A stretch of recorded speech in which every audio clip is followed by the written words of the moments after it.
चर्म की ये देह, दूसरी वस्तु क्या है? बोले जीवात्मा।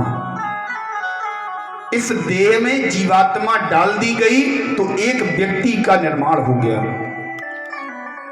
जिस समय व्यक्ति संसार छोड़कर जाता है तो इस देह से क्या जाता है? जीवात्मा निकल जाती है। परिवार वाले, घर वाले पास में लिटाकर रोते हैं, विलाप करते हैं। आप लोग क्या समझ रहे हैं वो आपके लिए विलाप कर रहे हैं? नहीं, वो इसलिए विलाप नहीं कर रहे कि हमारी माताजी चली गई। नहीं, धोखे में मत रहना। क्यों? माताजी कहीं जा नहीं सकती। माताजी की जीवात्मा से अगर तुम प्रेम करते हो तो जीवात्मा अमर है, अजर है। नैनम छिंदंती शस्त्राणी नैनम दहति पावका न चैनम क्लेदंत्यापो न सोस्यति मारुता। जीवात्मा कहीं जाती नहीं। जीवात्मा को कोई काट नहीं सकता, मार नहीं सकता, हवा सुखा नहीं सकती, पानी गीला नहीं कर सकता। जीवात्मा तो अजर है। तुम अपनी जिस माता जी के लिए, जिस पिताजी के लिए रो रहे हो, उनकी जीवात्मा तुम्हारे पास ही है। बोले महाराज हमें जीवात्मा से नहीं, हमें तो पिताजी की देह से प्यार था। तो देह तो तुम्हारे सामने रखी है, देह तो कहीं गई नहीं। तेल की नाव में महाराज देह को सुरक्षित करके रख लो, कहीं फ्रीजर में लगवा दो, देह तो सामने रखी है, फिर क्यों रो रहे हो? बोले महाराज रोना तो एक ही बात का है, पिताजी कुछ नहीं करते थे तो कम से कम डंडा लेके दरवाजे पर बैठ के कुत्ते तो रखाते थे। हाँ? रोना तो इसी बात का है। अब कुत्ते कौन रखाएगा? माताजी कुछ नहीं करती थी, कम से कम घर की रखवाली तो करती थी। हम सारे लोग एक साथ बैठकर कहीं घूमने चले जाते थे, रखवाली कौन करेगा? रो रहे हैं केवल स्वार्थ के लिए। स्वार्थ के अलावा इस संसार में कुछ नहीं है। आप नहीं थे तब भी आपके घर पर सारे कार्य हो रहे थे, आप हो तब भी सारे कार्य हो रहे हैं। और जिस दिन आप नहीं रहोगे केवल 10 से 15 दिन का शोक मनाया जाएगा। अब तो वो भी नहीं मनता महाराज। हमारे सनातन धर्म में त्रयोदशी संस्कार है, 13 दिन तो कम से कम विधि विधान से कर्म किए जाएं। अब तो वो भी नहीं होता। ऑनलाइन पूजा चलने लगी, हमने देखा। हाँ, पिताजी एक्सपायर हो गए, बेटा अमेरिका में बैठा बैठा फोन कर रहा है, पंडित जी हमारे पिताजी एक्सपायर हो गए, ये बताओ दाह संस्कार से लेकर 13वीं तक का खर्चा कितना होगा? मेरे अकाउंट में डाल दे रहे। अरे भैया पिताजी तेरे, पुत्र पता है किसे कहते हैं? पुत्र।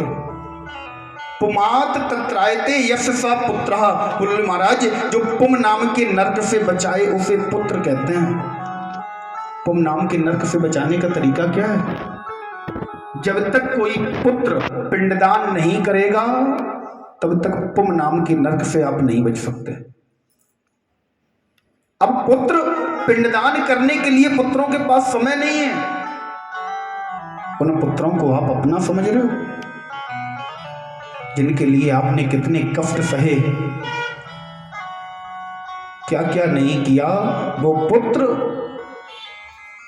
उनके पास 2 मिनट का समय नहीं है आपके लिए पिंडदान कर दें, आपके लिए केस उतरवा दें। बाल नहीं उतरवा सकते, फैशन है, ऑफिस में दिक्कत होगी। अरे साहब इसे प्रेम बता रहे हो?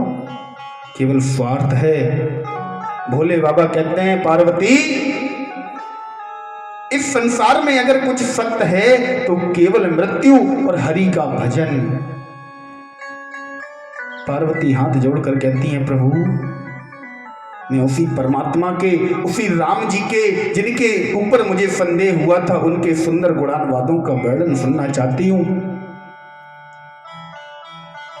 भोले बाबा कहते हैं पार्वती राम जी का जन्म जितने मनवंतर बीत गए उतनी बार हो चुका है, और प्रत्येक मनवंतर के चतुर्युग में जब जब त्रेता युग आता है तब तब राम जी का जन्म होता है। पार्वती ने कहा प्रभु राम जी का जन्म होता क्यों है? बोले इसके भी कारण होते हैं। राम जन्म का कोई एक कारण नहीं है। वो स्वामी बाबा लिखते हैं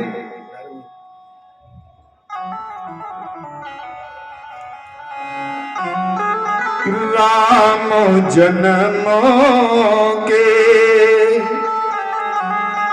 हेतु अनेका, राम जन्मों के हेतु अनेका, परम विचित्र एक तहि एका।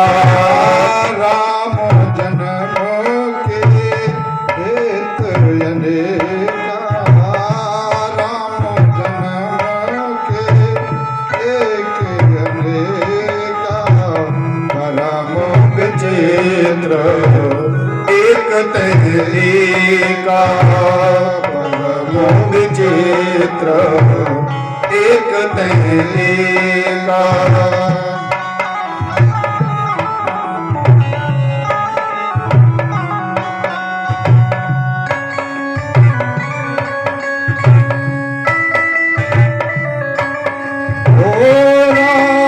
जन्मों के हेतु अनेका, परम विचित्र एक तेरा।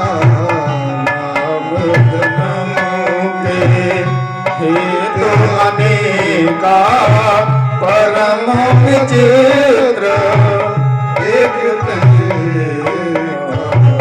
राम जन्मों के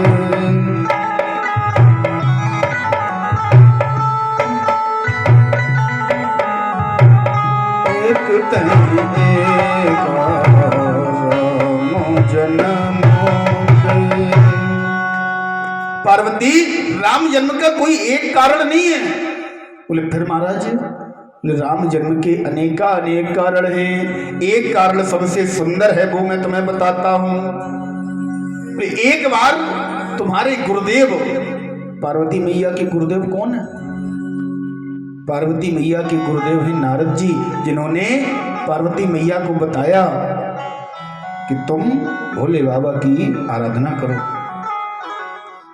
कहने लगे भोले बाबा, पार्वती एक बार तुम्हारे गुरुदेव नारद जी ने प्रभु को श्राप दिया कि नारद श्रापो दिन एक बारा, नारद श्रापो दिन एक बारा, कलब एक ही लगी अवतारा, कलब एक ही लगी अवतारा।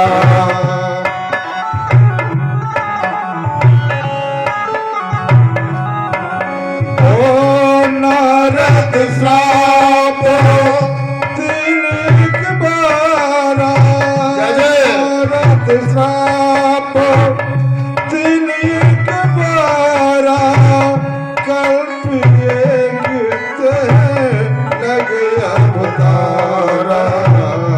नारद श्राप एक बारा,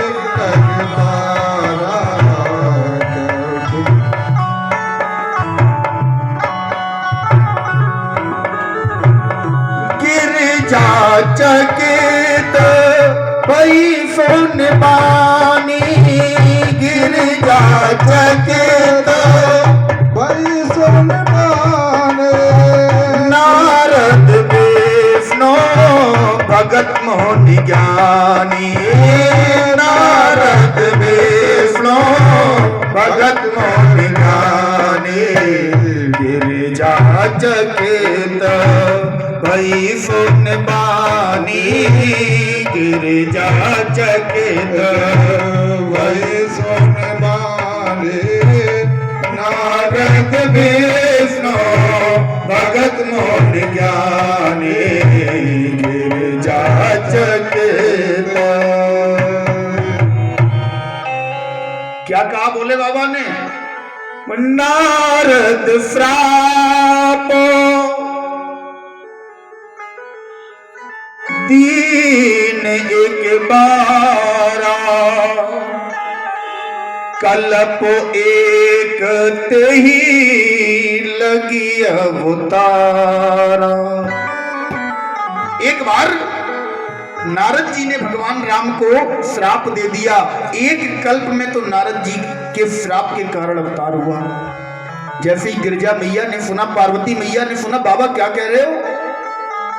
नारद जी ने राम जी को श्राप दे दिया। मैं नहीं मानती। क्यों? नारद विष्णु भगत मुनि ज्ञानी, गिरिजा चकित भई सुन बानी। नारद जी जितना राम भक्त विष्णु भक्त तो कोई हो ही नहीं सकता, दिन भर नारायण नारायण नारायण नारायण रटते रहते हैं, इन्होंने श्राप दे दिया। बोले हाँ, नारद जी ने श्राप दे दिया। क्यों? भैया पूछती है हाथ जोड़कर, मेरे गुरुदेव नारद जी भगवान को श्राप दे दे? ऐसा नहीं हो सकता, निश्चित ही आपके राम जी ने कोई अपराध किया होगा। बोले का अपराध रमापति की ना, कारण कवन श्राप मुनि दीन्हा। ऐसा कौन सा अपराध रमापति ने कर दिया जिसके कारण नारद जी को श्राप देना पड़ा? बोले महाराज रमापति ने कोई ऐसा अपराध नहीं किया, कोई ऐसा दुस्साहस नहीं किया। बोले फिर क्या बात है?